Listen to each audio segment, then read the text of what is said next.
नमस्कार दर्शक बंधु तोरी तो सीरियल आज अध्याय आपण मैंने देखा पाइबे रोही से खीरी रे विष मिसई बोली चिकी सब सत जानी जाइथिले सेथिपाई सब लोक खाइबा पूर्व चिकी आसिकी कहउचंदी समस्त रही जाओ से खीरी केई भी खाओनी सेथिरे विष मिसिची। ए कथा शुणिकी समस्ते घर लोक सब बाहर लोक भी आश्चर्य हो जाउछंदी। राम को जेजेबापा कहउचंदी विष किंतु खाइबारे किए विष मिसैला। तापरे चिकी कहउचंदी खाइबारे रुही विष मिसैतिला। तापरे रुही कहउची ना मु खाइबारे विष मिसैनी।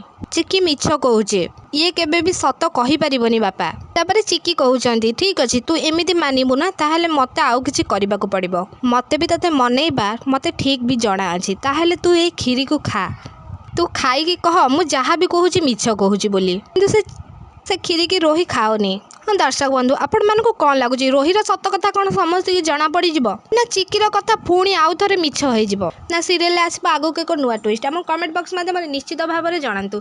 ता पूर्व आपण मानक जब आम भिडियोटी भल लगी लाइक शेयर कमेंट करने को जमार भी भूलें पाखे आसुवा बेल आइकन को दबाई दिंतु।